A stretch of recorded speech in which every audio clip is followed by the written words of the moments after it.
Hey, I'm Brad Axelrad. I've been a leader of transformation and producing hundreds of live events for a long time, been all over the media, national and international media. My core brand and message is faceyourdragon.com. And we'll talk about that, I'm sure. Leveraging your fear into your great work in the world is really what that's about. But my most recent endeavor is getmeonpodcast.com, where we're helping leaders get booked on lots of podcasts around the world. Excellent. Yeah, let's talk about your first endeavor there, your first venture there, and then we'll roll right into the podcast conversation. Cool. What do you want to know? Tell me the idea and when the idea was. What was the void and the pain point you saw where you created the idea? Yeah, fear runs all of us at some level. We all have trauma in our childhood, whether we wanted it or not, whether our parents were perfect or not. Nobody had a perfect childhood. We all had things we have to sort of work through in our lives to be more centered and grounded and kind and patient. And of course, I screw up on all those things sometimes. I think we all do. Anger's the thing I'm most checking in with these days. But the point is that, I wanted to face my fears and face my trauma and really do the work. And I went to Tony Robbins in 2000. That was fun. I was like, oh, this is cool. But what really changed my life was the Hoffman Process. The Hoffman Institute is in Marin County in Northern California. And it's this brilliant, deep work of understanding your childhood imprinting and programming and patterning and getting to the core of each of these patterns that play out in our lives. And they talk about this thing called the negative love syndrome. And what that is that us acting out in all of these ways work as a child, anger, whatever it is, sadness, like we get our needs met by working those patterns with our parents or others. But as we get older, it's negative love. It works in the opposite way. It gets us the opposite result that we're trying to get from having those behaviors. So that said, what really launched me into the work was my father passing in 2005.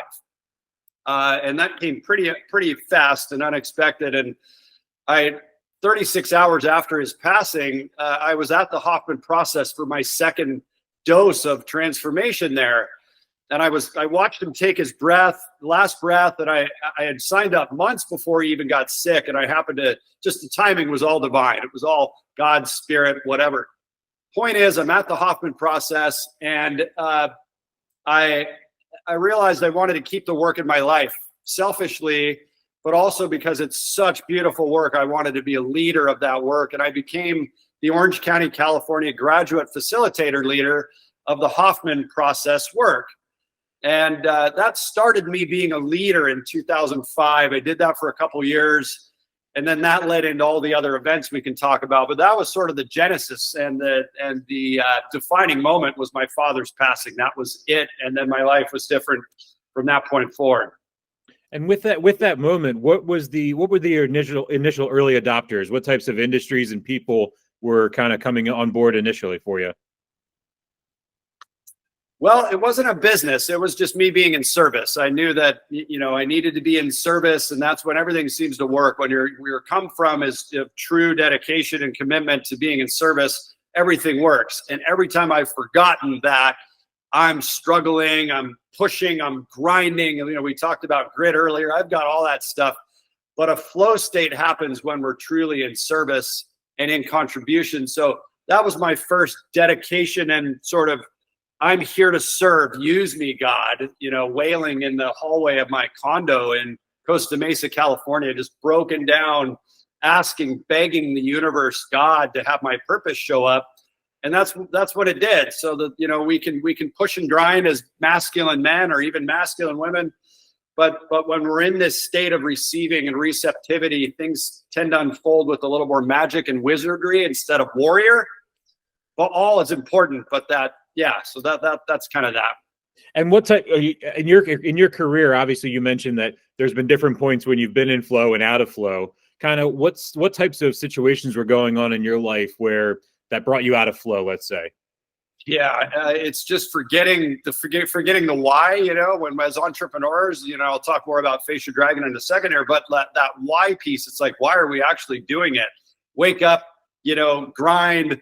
go to bed. Like, well, what's the deeper meaning and the deeper purpose and the why? I had a friend here in Tulum share a brilliant distinction a couple days ago. We're hanging out in the spa, hot, jacuzzi, cold plunge, steam room, sauna, all the things. And we're hanging out, we're having this great conversation. He said, Brad, look, I found that there's higher purpose and then there's purpose. And sometimes when we're chasing this higher purpose, we're up in this, we don't always make money in that higher purpose. And it's this big lofty dream to change the world. And we sometimes need to come down to the purpose part. It's more of a three-dimensional purposeful thing. It's being a provider, a protector, a leader. And sometimes we can't lead when we're struggling in the higher purpose, and we have to sort of recalibrate into that place. So I can't really think of any times many times I've been out of flow, and just, whether it's a business partnership, a business that wasn't really what I wanted to do, real estate finance for like 8 years back in the 2000s. It's big money, great money, self-indulgence, all the things, but my heart was empty. My soul felt empty. Alcohol, food, just indulgence. We need to grow up and realize that there's something beyond just indulging. More food, more sex, more travel, more cars, more. It's like, that doesn't work. I think before we jump into your other ventures, I want to talk a little bit about, you mentioned service, and I want to talk about where you and I first met, which was virtually. We've actually never still shaken hands or hugged or anything like that. But I want to talk about what you were doing when a lot of people heard my story on here on various episodes about what I was doing during COVID, but bring in your side as far as how we ended up meeting and the project that you were working on at that time, which is a valiant effort of service during a time of great chaos. Yeah. Yeah. And I'm laughing just from all the nuances and all the different things that went on during that time, and all the crazy stuff we did during that time. So I reached out to a friend, and he's smart, very successful guy. And he knows the now owner of Sharper Image. So you've seen all those in the malls, and there's the Sharper Image magazine, everything else. So and online. He said, Brad, look, we're in what did he say? This is a COVID economy. That's all that's working right now. And I wish I didn't listen, because all my friends that were in personal development quadrupled their businesses, 10x their businesses, online coaching, online summits, online seminars, podcasts. They blew up. And I listened to him, and I was excited. I said, oh yeah, you're right. That makes a lot of sense. Everything's shut down. Let's go. And he said, look, we're going to meet with the owner of Sharper Image, and he's bringing masks in from wherever, and we're selling masks. And I said, dude, that's interesting. I'm a marketer. I put my marketing hat on, and I started doing massive outreach to hospital systems, and I built this really fast lead system and lead generation that I couldn't keep up. So what I needed was to create supply for me to sell to all of these buyers. And so it was hard to find good quality suppliers. And I started thinking, man, there's a need here. Like we were talking about, there's a serious need here. So I built a marketplace called PPE Cure, ppecure.com. It's still a live site. I actually had a friend that wanted to buy the domain and still use it, which we're still talking and whatever. But the point is, I built a marketplace to connect buyers, brokers, and suppliers by having them list their product in the marketplace. Now, others have done similar things, but and I even met a couple other competitors that had similar platforms. I showed them mine because I was like, look, you guys want to buy this thing? I'm moving on. And it was really unique and cool what I had put together. It had a quoting system. It had all this really cool stuff. So I had this deep dive into building a software as a service during COVID. So now I can say that I built a software as a service, which is pretty cool on the resume. And that's exactly what I'm trying to say, is like, so many people were like, oh, you did this, you did that. And I'm like, there's people though, that in that moment, like all I did was I just changed portfolio. I was always a wholesale salesman, and I just changed whatever it was to medical supplies. So for me, it was the hard part was finding, like you said, vetted people. And it wasn't a shipping container full of gravel that was coming over from China. And that's all I had to worry about. And that happened, though, to some of my clients. I had a client who literally opened the container down in California, and it was full of gravel. and he lost a lot of money. And one of those things, like I can tell you a lot of stories. I'd even been called. I got a call from Homeland Security that one of the people that was buying for me was part of this multi-million-dollar money laundering scheme out of Puerto Rico. Oh yeah, it was. We went just like you went at scale. It went so fast for certain products. And then when the tests came and went to a whole, like the sanitizer had its own thing, because we were actually, ironically, wearing the sweatshirt today with Hollis Spirits over in York, Pennsylvania. And that's where we made the commercial sanitizer. We made that from day one in March. And then we added the masks and all the other stuff. And the tests then rolled into statewide distribution in Delaware and Pennsylvania, and then Montana and things like that. And I never even left the basement. Yeah. And right. I just couldn't. And then meeting people like you is what also inspired things like this podcast, is the fact that during COVID, people like you and I who would have never crossed paths in our world, we end up meeting, I don't know, I remember if it was Facebook group or WhatsApp or all these outside the norm forums and groups and things like that. But we were there. And then all of a sudden after that, we got to see where each other grew from there and saw each other in LinkedIn and things like that. And I think that was one of my favorite things. And I know there's a lot of negative things everybody can say about COVID, but seeing all of the fire that existed on certain people. And I think about this often. I'm like, this is no disparagement of those that took advantage of COVID and caught up on Netflix and Tiger King and everything like that. But like, there's not enough stories. And I think honestly, because not enough people want to be proud of it, because the media ruined what we were doing. And because they exploited all the fraudsters. And they didn't actually showcase any of the stories of the people that were successful, and the people like yourself, the people like myself, the people that made a difference in states and governments and healthcare systems when the traditional markets failed them, when traditional distribution failed, when traditional supply and demand and inventory control failed. People like the keyboard warriors or keyboard crusaders or whatever you want to call it. I mean, yeah, there was a lot of shady people in it and a lot of people that ruined it. But there is not enough people that are out there telling their story about what we did during COVID, and it wasn't on Netflix or Hulu. It's a really good point. I mean, we were saving lives, and it's the entrepreneurial folks like you and I that stepped up to save the day in some regard with much needed supply. Yeah, it's true. In my house, I don't brag too much about it, but when I talk to people like yourself that were in it with me, my house, my wife is an RN and she's a nurse. She got up every day and did much work, like much more physical things than I did to contribute. But there is a moment in the aftermath of it. And honestly, for me, it's through therapy. I learned every day. So here's what I would do for lead generation every day is I would pull up, I had 3 monitors up like Wall Street. And I'm going to say it jokingly, even though I understand this is very negative and traumatic and what I'm about to say. And all the different monitors were different heat maps. So I had a death heat map over here. I had a hospitalization heat map over here. And then I had another heat map of PPE demands. And every morning I got with my cold calling team and we would start at 4 a.m. and they would start calling. And every day I would data scrape and pull out all of the stuff for that area. And every day was a different day. And every day was a different call list. And every day was a different script. And everybody's always like, oh, you got so lucky with these big contracts. I didn't get lucky for shit. Oh, you're working your ass off. What are you I was like, I now have, and even then people like would be like, oh man, this database you have, I have a database like that because I busted my ass during COVID building that database and meeting those people, calling them 17,000 times, having them hang up on me. And then on the 15th time, realized I wasn't a scammer because I was calling them. And it was like the amount of times where here's the thing that gets me, and you'll appreciate this, Brad. You'll admit this. And most times people would say, oh, you're the hero. Everybody must have just been welcoming your phone calls. It was the opposite.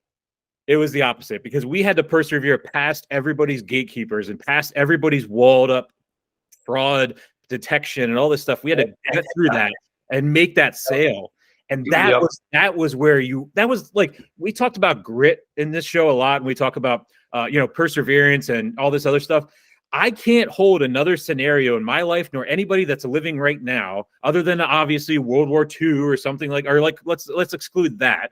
Take it strictly from a business standpoint and name me another scenario where maybe people had to start a business from scratch and then convince people remotely or over the phone or over email that they were a legitimate business when I was lucky because my business was around since 2008. But there's a lot of people that jumped in to help and had to start an LLC on this fly, and then they look bad online because of that.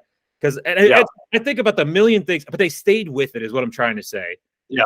They stayed with it all the way through until it ended. And, you know, for me, I didn't really have any like remote success on any scale until literally the last 6 weeks or 4 weeks. So it was years of persevering every day and weekends and all nights and sleeping. Literally, like I would go sleep on my couch and then get up and then come back over after 4 hours and then go over. And I had cold callers in Pakistan that were helping me, and shout out to Osama and stuff. I know he listens to this.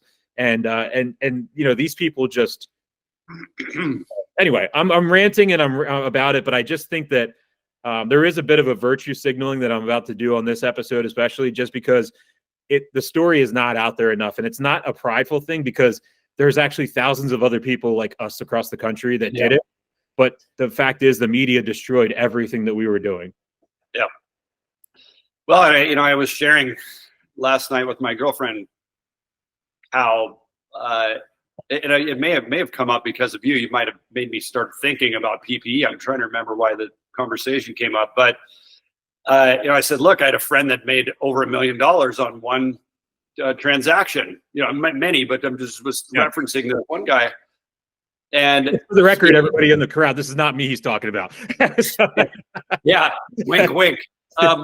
And unfortunately, the mask, well, fortunately and unfortunately, the 3M mask made it through all of the certifications. It was all top quality, and they were found out to be fraud. And that was happening a lot with the 3M stuff. And I mean, the poor guy, it's horrible. They're going after him for all the money. He's got to return the cash and or go bankrupt in one of his companies. But the point is that there were a lot of people doing shady stuff, because where there's opportunity, there's going to be scammers, and it is unfortunate. Yeah. Yeah, we had 3 different times where we had to return money and do the refunds. Oh, you too. Wow. And yeah, we had 3. Yeah, it was 2 different ones, 2 for state governments one time, and then one was private. And we returned it every time, but it wasn't because we weren't trying to play that game at all with anybody. It was the same scenario as well, though. We had documentation, I think it was 4 different years. We had all the paperwork. It was not a fly-by-night thing, and yet it still came out fraudulent. And all the tests, everything was like, it was just look good, clean, good. And it even went to the state government. I won't mention which state, but it was in their system for 6 months before they even caught it and came back. So it was almost like they were like, "Hey, we cleared it. I mean, it's like it was just we had systems and protocols, and not to spend too much time on it, but I wanted to touch on that, and then I want to kind of go back to what you're doing now with obviously into the podcast realm and with the Dragon Venture and things like that. Dive a little deeper in there and show me what you're currently doing. So before COVID, let me back up. So I started producing events after the Hoffman Process, produced at that point over 150 live events with some of the biggest thought and business leaders on the planet. They were sort of conscious business, transformational networking events. I put all that together for everyone to win. It was really fun, amazing. Attracted NBC Nightly News, PBS Television, CBC News in Canada, Orange County Register, LA Times. There's others, but it was amazing. It was this ground. So it was like 2007. And I was an event producer, producing events, and then moved into other ventures. But all of these things were kind of similar in the sense that they were transformational leadership. They're authors, they're events, they're coaches, they're consultants, they're entrepreneurs. And, I launched my podcast living in Costa Rica about 8 years ago. And it was called Face Your Dragon. I wanted to keep that brand it was a new word for new sentence for a lot of people. So I really just kept imprinting that. And I launched Face Your Dragon podcast with Don Miguel Ruiz, guest number 1, The 4 Agreements. You guys may have heard of that book, of course. Second guest, another favorite, The Big Leap by Gay Hendricks. Phenomenal book. If you haven't read it, everybody. I don't know if you have not. Nate, you're nodding your head like you might have. Yep. And then Don't Sweat the Small Stuff, guest number 3. You guys have probably all heard of that. I had people on there like Barnett Bain, who produced What Dreams May Come with Robin Williams. I mean, I put all my celebrity cool friends on there. My favorite movie, hands down. What Dreams May Come is brilliant. I mean, seriously, it's like the most underrated movie that so many people I meet, they've never seen it. I hope that everybody watches it. It was just so ahead of its time. The technology was a decade ahead of its time. Like, it was brilliant. I'm getting chills right now, major chills. Like, it's just a special movie. Same for you, it sounds like. So anyway, all that said, cool podcast. And then I moved back to Orange County to jump into a crypto project for a minute, for about a year. That was exciting. But what I'm working on now, all the culmination of all of this, Face Your Dragon, is really about facing and understanding that fear is your friend. It's not something to try to push away. And the 5 core dragons are imposter, scarcity, value, unheard, and critics. So when I'm interviewed on a podcast, they say, well, what do you want to talk about? I say, well, I help entrepreneurs move through the fear and make fear their friend so they can build the business of their dreams, something like that. It's one of my 50 elevator pitches. I can pull them out. This is like train people on, right? So basically interviewing celebrity thought leaders about the dragon they've had to face in their life. And most people don't know this. Don Miguel Ruiz has now had 2 heart transplants. So the whole episode was about the heart. I brought on my friend, the CEO of Heart Math, to discuss heart math and coherence and all these other things. And so I have a theme for each of the shows. Like the Big Leap upper limit is really cool. It's all about hitting your upper limit, your glass ceiling. So I pull in a piece from Willy Wonka when they blast through the glass roof in the elevator. It's just really cool stuff.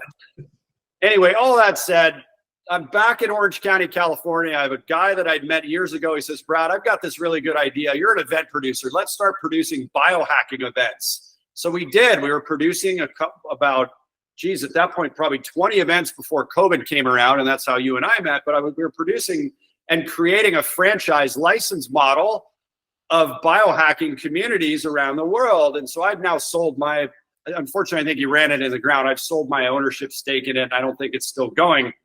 But did that. So we had a couple locations. It was really fun. We're teaching others to build their own biohacking community, which is sort of personal development 2.0.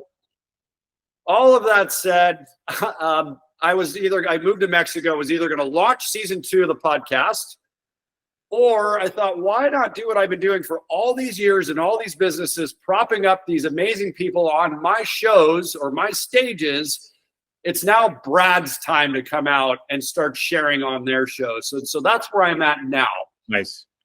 And I created this mechanism. So now we're talking about getting me on podcast.com, which essentially it took me a couple months to figure out how to really book myself on a lot of shows. People are charging $250 to $500 a show as an agency, or $5,000 a month as a PR firm, or $5,000 for 20 shows. I'm like, that's too expensive. I'm not going to pay that. Why is anyone else paying that? So I figured out this really cool mechanism to book, and I've now joined forces with a team that's done almost 100 million in revenue. So now we're building this thing in a big way to get leaders booked on podcasts. It's really cool. That is awesome. And I like where that's going. And I like seeing, I was actually just catching up with an old friend from years back at Oliphant Strategies, and he does the advertising in the podcasting space. And then I ran into another old friend that is the CEO of Media Boz out in San Francisco area. And then they do all software for podcast distribution, editing, and things like that. So it's really been wild since I've started the podcast and I'm going to say this is a universal karma thing. I haven't really pursued them because of that. I reached out to them because I hadn't spoken to them in a long time. The coincidence was the line of work that they were in is now like there's a nice infrastructure of contacts that's being built completely by coincidence of people that are in this industry as well. And yourself now adding to that list included. I don't know if you know Darren Lee. He's on YouTube. If you look him up on YouTube, Darren Lee, he does motivational speaking and consulting and coaching and things like that. I believe he's got about 67,000 subscribers or so on YouTube. And him and I had a meeting last night, and we were just talking about just collaborating ideas and things like that and talking through things. And number one is for me, what you're trying to do, anybody that's going to help this medium go accelerate faster, it's almost, I'm all in on this is what I'm trying to say. Right. And I think that, and one of the reasons I'm all in on it is because, I just mentioned this the other day, is that, going into COVID, I was in the corporate world and we were just manufacturing genuine authenticity. Literally, it was a keyword at our meetings. And I was in marketing and sales, and it was we'd be at the corporate corporate meetings in Florida or wherever, Colorado, Chicago, whatever it was. And it was like authenticity, genuine. And then we're creating these videos about these guys, and we're making these videos about these women and all these very powerful people. And we're spending tens of thousands. And I was the one receiving sometimes back in the day to make these videos. And then at the end of the day, what came to me was why I'm starting this podcast is like, I made a commitment to my wife that I would stop all these crazy ideas with brick and mortar and distribution centers and all this stuff. And just every business idea I have moving forward has to fit inside of a backpack. So that's my commitment for the rest of my life, is that everything is in a backpack. With that said, there has been nothing that I can think of until the days of, and this is where I get emotional about it, thinking about the days when the news was the news, when it was a real person who had visceral feelings about the baby they were talking about, who had the visceral feelings about the fire, and who you could tell was projecting the news, and not from their bias, because they were reading it in real time and receiving the news with you at your home in real time. Now, most people that are listening to this did not live in this age of anything that I'm talking about. The scene I'm painting is not something you realize, but what I'm going to paint for you is a moment where you connected through a screen with someone emotionally. When we began the cable TV and branched away, and I will start with when news became newstainment, we lost the connection with the screen, the emotional connection with the screen. The screen became a tool to service us. It was not a connecting thing to the communication of the data that was coming out of it. And I believe strongly that the podcast is bringing back that connection, is what I'm getting. Right. And there's real people. I mean, of course, there's some tainted folks out there. There must be by now. You'll see the sellout. You'll notice the energy. Cool. This medium and this platform will shake them out, because you can smell that disingenuousness. You can smell that script. You can smell that coached answer. Well, you sure answers, but right. But just, you can see it change. You see them change. You're like, oh God, they just, something's different. What happened there? But you're right. No, I think this is the people communicating with other people to the people. It's great. It's really great. Yeah, I think in the world we live in right now, and with the chaos that exists and the negativity that exists, I think that it's I think it's vital to the future of our society, is having that human connection and re-engaging all of these connections. And I think that, I don't know, I get really excited about it. I get really passionate about this. I fear where our world is going, but the optimism comes in when I meet people like you and other people that are pushing this word out. And the word is that it's genuine, it's authentic, it's be yourself. Every path doesn't have to be the same. Carve your own way. Find out what works. Be smart about it. Be intentional. And good things will come. It might not be right away, and it will not be right away for most people. Your first 3-4 guests, absolutely, congrats to you on that. But also, if somebody else is starting out, and you'll say this too, just get that first person that's going to make you feel comfortable. If it's a friend, my first guest was somebody who I was working with day in and day out. And I did it intentionally because I knew I could riff with him and I could be comfortable with him. My second guest was somebody I'd known for a long time. And then once I got comfortable, then I started to bring strangers into the mix. So it's like talking about different dynamics for people, and give a little bit. I won't take up too much more of your time, but if somebody's reaching out to you and somebody's thinking about joining in the podcast world and wants to get out there, or they're a consultant or a professional speaker or something like that, in those realms that you can cross universally help them out in placement and work together with them, tell a little bit about who your ideal client is as far as what your work is going. Yeah, you bet. I do want to speak about something else, though. I'll answer this first. I'll share this other thing. So basically, you've got a message you want to share. You're a business owner. I mean, even a chiropractor, a dentist, anyone that's really wants to share about transformation, whatever it is, physiological, physical, emotional, spiritual, financial, business related, you want to get on lots of podcasts. So we've just created the mechanism that will tee up the conversations brilliantly with interested podcast hosts. So we just set it all up. So they're logging into our system, communicating with interested hosts. We tee up the whole campaign for them. So if you're a leader, any sort of a leader, I like to just use the blanket term leader. We're all leaders, but if you're even an entrepreneur in a corporation, which it sounds like you kind of were, or an entrepreneur, you know, we all need to lead.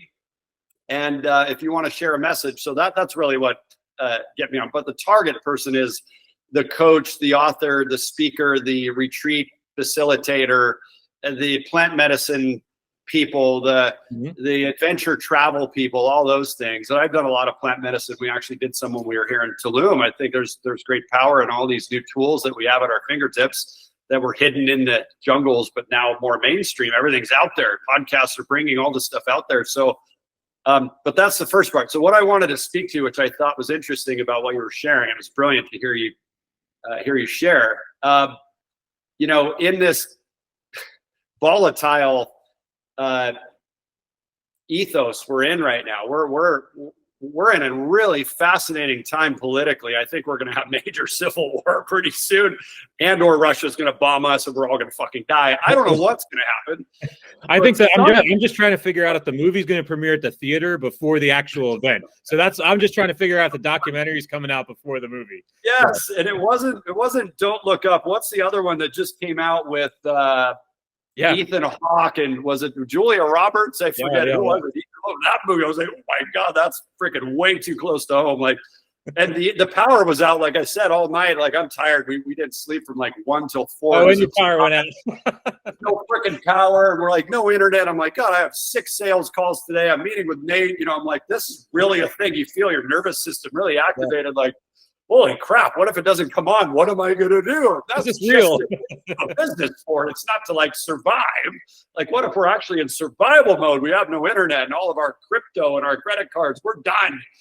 So hold gold, hold silver, hold all this stuff, right? But the point is, I was the COO of the Independent National Convention, the political party, even though it's not really, it's more a conglomerate of parties, in April of last year. And that was what I did when I came down here, and then was helping get people on that stage, you know.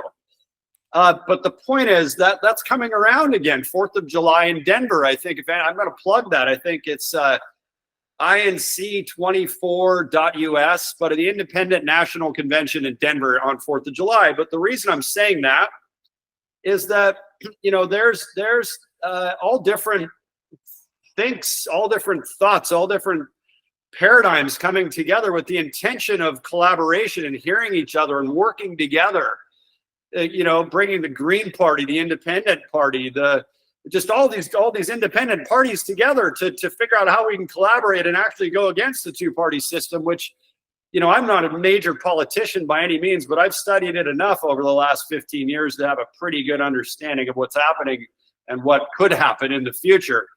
But what I think will work is collaboration and listening. Yeah, I think that what I was going to say there is that, you know, we spend so much time thinking that black and white is bad, right? So, like, meaning something being black and white and being linearly thinking is bad, but yet we embrace this 2-party system as okay. Yet what's wrong with the gray? Like, what's wrong with the gray? And that's the problem, is when people begin, and I'm going to say this anecdotally, but feel free if any psychologists want to make comments. When you start to tear away the authenticness of people, the extremes go away. Yeah. And more people become more moderate. And I don't mean that to scare anybody away, but what happens is you end up finding a more common ground because you're in the middle more. And I find that the extremes are a reaction to something that's going on, or something, as opposed to something that really, at the end of the day, somebody feels that passionately that they're willing to tear the entire world around them down just what they want. And I think that we went from a place where, you know, a couple decades ago, even for myself as a young, I remember being in the 90s, living in West Virginia and having the KKK putting flyers in our mailboxes. Wow. Like, I remember vividly. What is this, 70s, 80s? What are we talking? No, I'm 38 years old, so we're talking the mid 90s. That's so sad. I remember multiple times of pulling that flyer out and taking it up to my mom and asking her, like, what's this mean? And then later on, as it kept happening all the time, and they would have a meeting. They had meetings like a couple miles down from my house. And I grew up in that area, and I really, like, I don't speak ill of that area. It's not that area that I'm talking about. It's the ideal and the ideology that your vision and your understanding is the only answer, and insert that into any category of life, business, relationships, religion, whatever it is, music, movies. And the more that people can understand and take that mask off and be genuine and be real and be honest, and don't just say what people are saying around you, because that's what the problem is. Everybody's regurgitating the buzzwords and regurgitating the phrases, and it's perpetuating this idea that we're all so separate and we're all so divided, when really, if you just take all that chirping out, we can just figure it out, and we're actually really close. Well, we're either really close to a breakthrough, or we're gonna freaking blow ourselves off the planet. So I'm not going to deny that at all. There's a lot of utopian ideas in what I said, but I also have the realistic part of me that says just as fast as we could have a dove fly out, we could have a nuclear bomb fly out. I get that. Amen. So religion and all of this dualistic thinking and right, wrong, breaks my heart. I've been a centrist for a long time, registered independent for a long time. Just the point is, like, how can we hold all of these truths as partial truths together and respect each other and respect all? It's just, we don't. The ego, the shadow, the small broken child in us wants to just dominate and control and greed, fear-based. It's just sad to watch. It's sad to watch. I'm praying that we make it through. I really am. Not just for me and my family, but everybody. Like, how the fuck can we please get through what we're facing? And we've got two bozo people running again for president. Like, Biden's way too old to be president, and Trump seems to be a criminal and doesn't seem to have that very good of character and ethics, I think. And I'm sure Biden's not perfect either. None of these guys are. Yeah. But could we not do better than these two guys? Like, it's really sad. Yeah, I'll leave you with this as I negatively and darkly joke about nuclear bombs and stuff, but not too many people realize there was a really fleeting moment during COVID and before COVID when, you remember that movie Idiocracy? Yes. Funny. You know what I mean? When it was funny, and we were like, oh, this is like real world now. It came back as a documentary. But what I didn't expect was how fast we went from this is humorous, this is great, society's changing, to this complete disruption of every morning wondering, like, I saw this the other day, and I don't want to get into a Trump thing, but like, I'm going to say it. Like, I saw it, and I haven't seen it much, but this video of him just being like, Putin's on the warpath and get down and get ready. It was like 2 or 3 nights, or the other night. I'm like, watching this, and he like produced this, and I'm like, that's where we are. We're back to hiding under the desks now. I mean, are we there? Are we at that moment? And if we are, like you just said, if we're at that moment, let's get some more people in line here that can drive this train a little bit and keep us in line a little bit more than where things are going. I just hope sometimes we all have to get so fed up with something, and the outrage, there's great power in outrage. If same with fear, if channeled in the right channel, can our fear and outrage of these two people that we are propping up again create a groundswell of potential for a third party candidate, or just someone else next time, please. I'm reaching out to a few so far. So I'm sending them all DMs and stuff like that, offering them a platform. So we'll see if that ends up happening. So, interesting. But Brad, thank you very much for your time today. It's awesome to reconnect with you. And like the fact that we haven't spoken in years and that we met in such crazy circumstances, I know that this isn't going to be the first or last conversation that we're going to be having. I can already tell that we'll be having many more conversations. So anything else you want to plug, give out your handles, any way that people can contact you and do business with you? Yeah. Again, it's just faceyourdragon.com. Get me on podcast.com. Those both kind of go together, at least on the Face Your Dragon site. But yeah, you can find me all over the socials. Brad Axelrad, Axelrad. Mostly active on Facebook. I'm kind of old, so never really caught fire on TikTok or Instagram, but always been somewhat on fire. But last thing to say, what would be most relevant? Look, we can only ignore this gnawing feeling in ourselves that's telling us to do something different in our lives for a while. We can ignore it for a while. So what I say is the feather's tickling us. Yeah, this thing's a little annoying, kind of bat it away, but then a brick hits you upside the head. You're like, whoa, okay, sometimes you can shake it off, sometimes it kills you. Most of the time we shake the brick off, and then a Mack truck might come and take you out. But I'm just saying, it's like, don't get to the point where you've got this burning desire and you should leave your job or start a business or face your fear and start a podcast or be a guest on a podcast or start that business. Like, lean into that fear, use it. Fear is fuel. And, there's great power in our pharmacy. We have the best pharmacy in our brain here. It's like, learn to use these chemicals for good and be in service instead of staying afraid and stuck where you don't want to be. Fear is fuel. I love that, Brad. Fear is fuel. Brad, thank you so much for your time. I really appreciate it. You have a good rest of your day. You too. Thank you. If you have a story to share or you know someone with an inspiring journey, the FreeMind Podcast wants to hear from you. Submit your story or nominate somebody to be our next guest. Check out our website, thefreemindpodcast.com, and be a part of the conversation that truly matters.